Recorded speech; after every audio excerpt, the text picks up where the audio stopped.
Salut les petits potes, c'est Charles et ça commence. Alors aujourd'hui, on va comparer les études de médecine et de pharma. Donc concrètement, je t'ai préparé 5 critères et on va essayer du plus objectivement possible de comparer ces deux études. Alors qui a les pires partiels? Il faut t'imaginer que tu sois en médecine ou en pharma, si ça peut te rassurer, à chaque partiel, tu seras mais au bout de ta vie. Donc concrètement, la différence c'est juste que les partiels ne sont pas répartis de la même façon selon ton cursus. Si tu es en médecine, tu seras en partiel à peu près tous les 2 mois et demi. Ça sera sur, admettons, 2-3 jours, mais voilà, ça sera sur 2-3 matières. C'est juste que c'est des bonnes grosses matières. En pharma, alors nous ils font la totale, on n'a que 2 partiels dans l'année, donc un pour chaque semestre. C'est juste que voilà, ça s'étend sur toute une semaine et il faut s'imaginer qu'on a 10-15 matières à passer. Et voilà, inutile de dire que on dort quasiment pas et quand on finit la semaine, bah, c'est sur les rotules. Donc voilà, c'est 2 points de vue différents. Clairement, si tu penses que tu peux réviser pendant les vacances, bah oui, de toute façon c'est ça, hein, les vacances de Noël, c'est fait pour réviser, j'ai envie de te dire. Et on en a tellement toujours plus, que nous cette année, on a fait l'exploit de commencer l'année fin août et on la termine début juillet. Qui est le mieux équipé? Pour ça je vais me baser que sur ma ville de Lille, parce que je ne connais pas tellement toutes les autres facs en France. Alors il faut savoir que selon si tu es en médecine ou en pharma, tu as 2 visions du budget.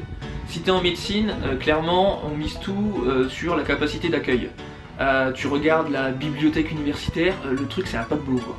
Il faut t'imaginer qu'il y a les milliers de passesses à caser, il y a chaque promo c'est du 458 personnes minimum. Donc voilà, on est la plus grosse fac de France, donc faut nourrir tous ces gens. On a 3 cafétérias qui sont voilà, limite les unes sur les autres.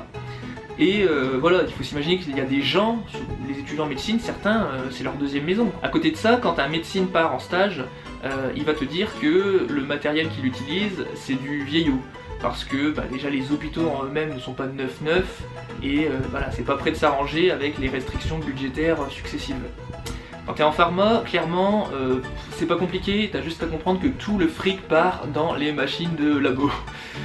Si tu te balades souvent en 2e année, on aime bien te faire montrer un peu la visite guidée des labos. Tu verras que voilà, c'est des machines, il y en a beaucoup, mais il faut t'imaginer que pour chaque machine, c'est minimum une échelle de 10K, tu vois. Donc clairement, tout part dans ça. À côté, bon voilà, il n'y a plus de sous pour le reste. Ce qui fait que voilà, on se retrouve avec des locaux, la cafétéria, tu vas dedans, nous tu te dis mon dieu mais c'est moche, enfin, la déco des années 70 et tout, enfin c'est une fac, voilà, elle date elle-même des années 80 je pense. Donc voilà, tu vois que c'est pas du tout la même mentalité, la même vision par rapport au budget. Alors ils ont commencé à faire quelques petits travaux par-ci par-là parce que on voyait quand même clairement, nous quand on passait nos épreuves, on regardait les murs, on se disait oh là. Mais clairement, bon, voilà, il y a encore du boulot. Hein. Tu vas dans certaines salles de TP, tu te sens encore dans un film de Frankenstein, hein, limite. Alors qui a les meilleurs profs? Pour ça, il n'y a pas de jaloux. Je t'avoue que tu sois en médecine ou en pharma, on te mettra des grosses pointures pour te faire court. C'est des hommes et des femmes qui sont internationalement connus. Moi, si je te prends un exemple concret, j'avais fait un Master 1 avec les professeurs Eke et Grisenko. Alors tu connais sûrement, c'est vraiment des monstres sacrés sur l'île. Et Madame Eke, par exemple, elle avait des relations très étroites avec Harvard et ça nous permettait de faire des projets en commun qui étaient super intéressants. De même, si tu regardes en pharma, tu as des gens mais qui ont écrit des livres qui sont devenus des références mondiales. Donc pour ça, il n'y a pas à dire, surtout si tu es sur l'île, tu seras toujours ultra bien préparé. La seule différence peut-être, c'est que en médecine, leurs profs, c'est des médecins, forcément, parce qu'il n'y a pas beaucoup de suspense, ils vont tous finir médecins à la fin de leur doctorat. Nous, c'est un peu plus compliqué parce que en pharmacie, il y a tellement de débouchés que tu peux pas représenter tout le monde. Ce qui fait qu'en plus, les profs sont tous dans le même moule, c'est que des enseignants-chercheurs. Parce que nous, clairement, Lille, notre spécialité, c'est l'internat. Et comme on a de bons résultats lors des concours de l'internat, les profs ils poussent vers cette filière. Et voilà, c'est un peu le bémol. Et ce que je regrette, c'est que le fait que tous nos enseignants soient un peu dans le même moule, Il y a juste que le doyen qui est pharmacien en hôpital, et encore son prédécesseur lui-même était chercheur. Voilà, ce que je déplore, c'est que on n'a pas, quand tu es en industrie pharmaceutique ou en officine, tu te sens pas super bien représenté, même si les responsables des filières voilà, s'investissent à fond, pour ça il n'y a pas à dire. Qui a la meilleure ambiance de promo? Alors là, sans hésiter, je vais te répondre pharma. Alors tu vas te dire, le mec il prêche pour sa paroisse.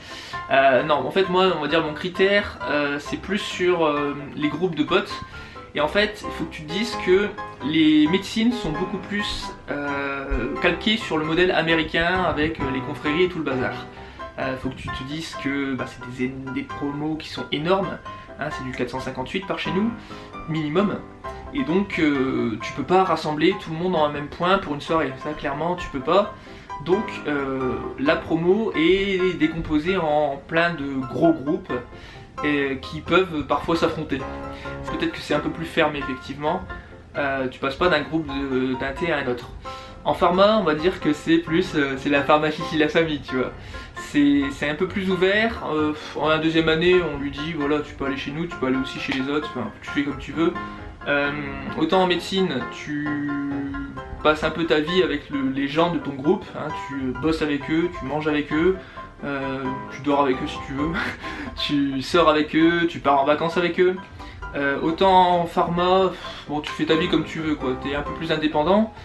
Mais voilà, dis-toi que tu peux passer d'un groupe à un autre, c'est très... on se prend pas la tête, on va dire, c'est ouvert, c'est open. Et enfin, qui a le pire cursus? Alors pour ça, ils sont tous les deux horribles, je vais pas te mentir. C'est juste que celui de médecine est plus long, et les pauvres, enfin compatible pour eux, parce qu'en plus ils se tapent toutes les gardes, etc. de nuit, enfin... c'est du crève-jeun. Clairement, en fait, la différence se fait sur le schéma des études. En médecine, c'est toujours par 3 années. En fait, passe deuxième, troisième année, c'est le cycle général pur. Tu passes la plupart de ton temps à la fac, et en gros, t'agurgites. Quand tu es en 4e, 5e, 6e année, c'est ce qu'on appelle l'externat. Là, concrètement, tu vas commencer à bien faire le tour des services de l'hôpital. Ensuite, tu as le fameux concours des ECN. Donc les ECN, c'est ce concours national qui, grosso modo, décidera si tu es cardiologue sur Paris ou médecine du travail dans le Périgord. Et ensuite, tu enchaînes avec l'internat, donc 7e, 8e, 9e année. Voir si tu veux te spécialiser encore, là tu peux faire 10e, 11e, 12e année si tu veux. Alors il faut se dire que tout ça c'est sans redoubler, hein, parce que maintenant, ils ont interdit le redoublement. De mon temps, on avait le droit à 2 années en PACES à l'époque, et du temps de mes oncles, il faut s'imaginer que t'avais pas de limite pour redoubler en première année. Ce qui fait que t'avais des gens, alors ils étaient motivés, tu vas me dire, mais ils étaient capables de faire 10 ans de médecine, mais c'était 10 ans de première année. Concernant le cursus de pharmacie, il faut que tu te dises que en fait c'est 2 blocs. Quand tu regardes les cours, on est ce qui se rapproche le plus des études de médecine, parce que comme eux forcément on doit connaître toutes les pathologies, un peu les causes, etc. La différence, la nuance, ça va se faire sur le diagnostic pour les médecines. Eux ils auront davantage dans leurs cours des radios, des choses comme ça. Nous on est incapable de te lire des radios. En pharmacie, nous, ça sera beaucoup plus ciblé sur tout ce qui est traitement. Concrètement, le premier cycle, donc on va dire de la première à la 4e année, c'est quasiment que du général. En fait, on va te dire, voilà, tant qu'ils sont là, on leur en met plein la tronche. Ce qui fait que tu vas te retrouver à devoir tout agurgiter comme une éponge. Et la 4e année, tu vois, elle est connue pour être la pire, parce que en fait, tout ce qu'ils n'ont pas réussi à te faire bouffer les années précédentes, on te le donne. Donc en général, t'arrives là un peu sur les rotules, t'es là en mode help me, t'arrives sur le marché du travail, tu vaux pas grand chose parce que t'as aucune expérience en fait. Et concrètement, c'est vraiment à partir de la 5e année où ça va être un peu plus concret, parce que tu feras ton externat, donc tu bosseras à l'hôpital, que tu sois en officine, que tu sois en industrie ou que tu sois en internat. Tu devras faire ton service à l'hôpital Pourquoi? Parce que l'État considère qu'on a une dette envers la société, parce qu'ils ont pris en charge le début de nos études, et donc bon, on va dire que c'est assez pratique, parce que bon, ça leur fait un peu une main d'œuvre toute faite quoi. Bon, concernant le salaire, faut pas t'attendre à... c'est plus symbolique qu'autre chose. Et enfin, on en arrive à la 6ème année en pharma. Alors ça, je peux pas te la détailler parce qu'elle est très spécifique à chaque filière. Mais faut que tu te dises qu'en général, bah, soit tu bosses déjà pas mal à l'officine, soit tu bosses déjà pour un labo. En général, tu peux faire un master 2 dans une autre ville de France. Donc voilà, ça c'est beaucoup plus libre. Mais vraiment, tu sens la différence entre la 4ème et la 5ème année, où vraiment tu sens que tu montes, tu arrives dans le monde du travail, quoi. Si tu prends les études de dentaire, tu vas t'apercevoir que c'est beaucoup plus axé pratique dès la 2ème année. De toute façon, c'est assez représentatif quand on te demande le matériel de 2ème année. En médecine, on te demande un stéthoscope. En dentaire, on te demande une bonne grosse mallette, vraiment, les classes, hein, mais t'as tous les ustensiles qui coûtent bien cher. En pharma, on te demande une poire, tu vois, une poire, une cuillère. Donc voilà, c'est vraiment représentatif de la vitesse à laquelle tu pratiques. En dentaire, tout de suite dès la 2ème année, tu as beaucoup moins de cours qu'en pharma et en médecine, mais tu as beaucoup plus de pratique parce que tu dois être opérationnel dès les premières années en fait. Voilà, et ben écoute, que tu sois en études de pharma, de médecine ou de dentaire, je te fais des bisous et je te retrouve dans une prochaine vidéo sur les études de santé. Allez, salut!